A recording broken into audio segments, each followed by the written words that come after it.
नमस्कार। कल की वीडियो में हमने बात की थी कि कुंडली के अनुसार सर्प शाप सर्प दोष कैसे बनता है। आज की वीडियो में हम आपसे बात करेंगे कि हमारी कुंडली में पितरों का शाप या हमारे पूर्वजों का शाप किस प्रकार हमको लगता है, कुंडली में कौन सा ग्रह कहाँ पर होता है तो यह शाप लगता है, और इस शाप से जातक और जातिकाओं को क्या क्या हानियाँ उठानी पड़ती हैं उसके विषय में हम बात करेंगे। तो शास्त्रों के अनुसार पुत्रस्था नागते भानो नीचे मंदा शकासिते पाश्वर्यो क्रूर संबंधे पितृशाप सुतक्षया, अर्थात पंचम स्थान में सूर्य अपनी नीच राशि में शनि के अंश में हो और उसके आगे तथा पीछे पाप ग्रह हो तो हमारे पितरों के द्वारा हमें शाप लगता है, जिससे हमारी संतान को कष्ट होता है।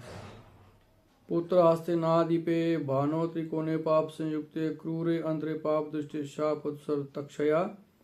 पुत्र स्थान में सूर्य हो, क्रूर ग्रहों के मध्य में त्रिकोण में पाप ग्रह हो या पाप ग्रह से देखे जाते हों तो पितरों के शाप से वंश में हानि की संभावना रहती है। भानु राशि स्थिते जीवे पुत्रेषु भानु संयुक्ते पुत्रे लग्ने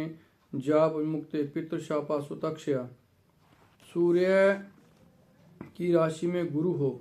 और पंचमेश सूर्य से युक्त हो तथा पंचम और लगन में पाप ग्रह हो तो हमारे पितरों के अनुसार हमको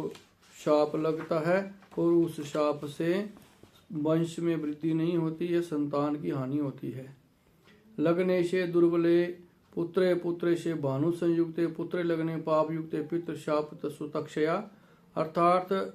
लगन दुर्बल होकर पंचम भाव में हो, पंचमेश सूर्य से युक्त हो तथा पंचम और लगन में पाप ग्रह हो तो पितरों के शाप से संतान की हानि होती है। इसी प्रकार पितृ स्थाने नादीपे पुत्रे पुत्रे शिव यथास्थिते लगने पुत्रे पाप युक्ते पितृ शाप सुतक्षया, दशमेश पांचवें भाव में हो और पंचमेश दशम स्थान में हो और लगन एवं पांचवें भाव में पाप ग्रह हो तो पितरों के शाप से संतान की हानि होती है। इसी प्रकार पितृस्थान का स्वामी मंगल हो और वह पंचम से युक्त हो तथा लगन पंचम दशम में पाप ग्रह हो तो पितरों के शाप से संतान की हानि होती है। पितृस्थान का आधिपति यानी दशमेश छठे आठवें या 12वें में से किसी स्थान में हो तथा कारक ग्रह गुरु पाप ग्रह की राशि में हो और पंचमेश तथा लग्नेश पाप युक्त हो तो पितरों के शाप से संतान की हानि होती है, ऐसा हमारे शास्त्रों में कहा गया है। और ऐसे योग अगर किसी की कुंडली में अगर बनते हैं तो उनको अपने पितरों के निमित्त शांति करनी चाहिए, अर्थात जैसे पितृ शांति के उपाय हैं ग्याजी में जाकर के श्राद्ध करना, त्रिपिंडी श्राद्ध करना, पार्वन श्राद्ध आदि करना, महिले श्राद्ध आदि करना, या अपने पूर्वजों के निमित्त पितरों के निमित्त श्रीमद् भागवत की कथा विधि और विधान पूर्वक करना, किसी सुयोग्य पंडित से करवाना अथवा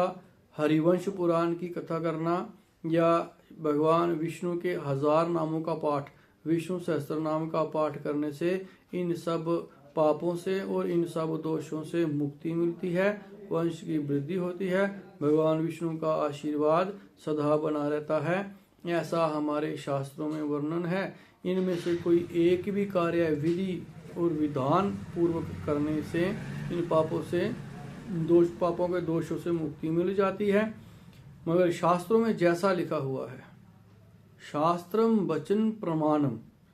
शास्त्रों में जिस प्रकार के वचन लिखे हुए हैं, जिस प्रकार की विधि लिखी हुई है, उसी विधि के अनुसार हमको शास्त्रोचित कार्यों को करना चाहिए, तभी हमको उनके शुभ फल प्राप्त होते हैं, तभी हमको लाभ होता है। अपने मन से या मन से घड़ित या अपनी इच्छा के अनुसार जो शास्त्रों के विरुद्ध हो ऐसा कोई भी कार्य हमको नहीं करना चाहिए। जिसकी शास्त्र हमको इजाजत ना देते हों ऐसे कार्य बिल्कुल नहीं करने चाहिए। जो शास्त्रों में विदित है उसी के अनुसार, उसी की विधि से, उन्हीं के अनुसार ये कार्य करने से इन दोषों से, इन शापों से हमको मुक्ति प्राप्त होती है। तो आज की वीडियो में इतना ही रखेंगे, आगे की वीडियो में आपसे फिर बात करेंगे। जय श्री राम।